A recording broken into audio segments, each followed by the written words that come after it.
Alors, le Coran nous questionne. Il questionne les gens, subhanallah al-azim, subhanallah al-hamdi. Et donc, il y a aussi une question, parfois on te demande, est-ce que tu as vu cela? N'as-tu pas vu cela? Alam tara ila.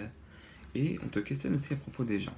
Et ainsi, on peut voir, on peut se comparer aux gens, on peut voir qui est égaré, qui est bien guidé, et, et on voit cela. Donc c'est très important, c'est très intéressant de réfléchir à ces questions-là et d'essayer d'atteindre une conclusion correcte.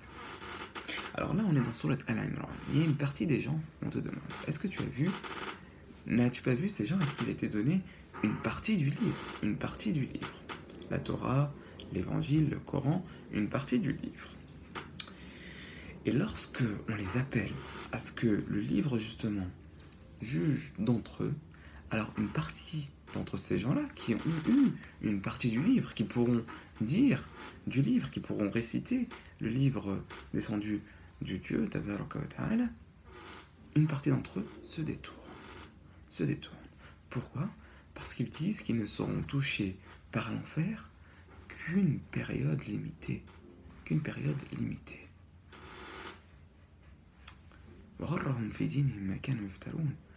Et ils ont été trompés avec ce qu'ils ont inventé. Subhanallah. Comment est-ce que tu peux dire que tu vas entrer en enfer qu'une partie du temps et ensuite tu seras au paradis? Mais qu'est-ce que tu en sais? Qu'est-ce que tu en sais? Subhanallah azim. Ça appartient à la décision d'Allah tabaraka wa ta'ala. Allah tabaraka wa ta'ala, le Dieu tabaraka wa ta'ala, il va faire entrer au paradis qui il veut. Il va faire entrer en enfer qui il veut. Subhanallah. Mais comment tu peux affirmer cela que tu vas entrer en enfer qu'une partie du temps? Qu'une partie du temps. Subhanallah azim, subhanallah al-hamdi. Il y a une chose qui est très importante. Cette chose, c'est que faut avoir peur. Certes, il faut avoir un bon espoir, une prière d'entrer au paradis, d'être parmi les bienfaisants, une prière d'être guidé et d'être parmi les bienfaisants et d'être entré dans le paradis d'Allah tabaraka wa ta'ala. Il faut un espoir, il faut une prière. Certes, c'est vrai, et un bon espoir. Allahu Rahim, Allahu Rahim. Allah Rahim, il est très généreux et il accepte. Et il accepte le repentir sincère. Et il accepte, subhanahu wa ta'ala. Mais il faut avoir peur aussi. Il faut avoir peur. Il faut pas. Tu peux pas affirmer. Il faut pas affirmer qu'Allah va te faire entrer au paradis. Il faut avoir peur. Il faut avoir peur de son jugement dans ce monde-là. Ceux qui n'ont pas peur de la décision de l'ordre d'Allah tabaraka ta'ala, ça ce ne sont pas les croyants. Les croyants, ils ont peur de l'acte, de l'action d'Allah tabaraka ta'ala. Ils ont peur de la ruse d'Allah tabaraka ta'ala. Et ceux qui ont peur ici, Inch'Allah, ils seront en sécurité le jour de la résurrection, le jour du jugement.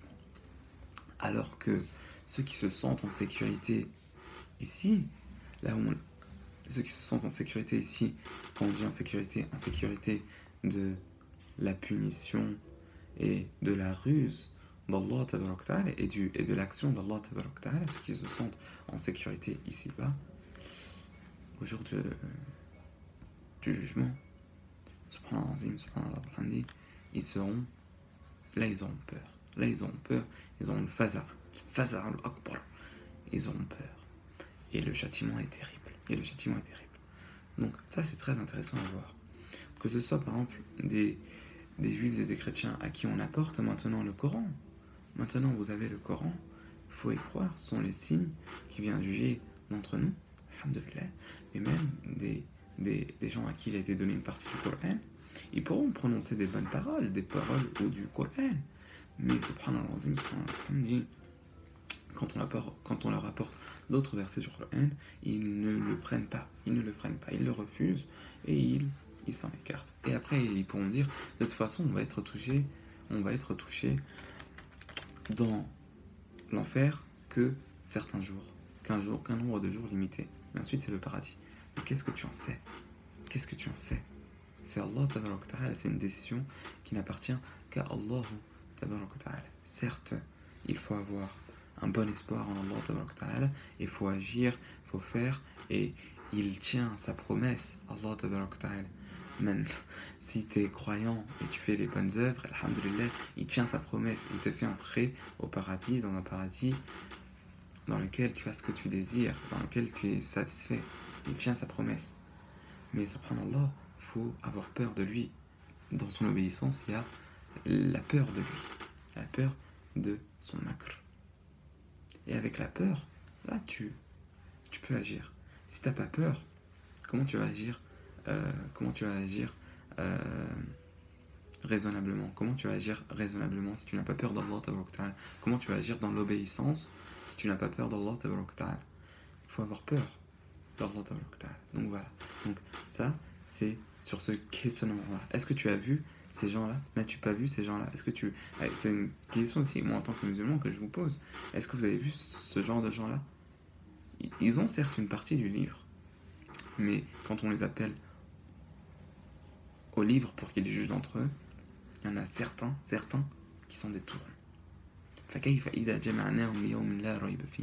Comment alors ce sera le jour, un jour dans lequel il n'y a pas de doute? C'est Allah qui dit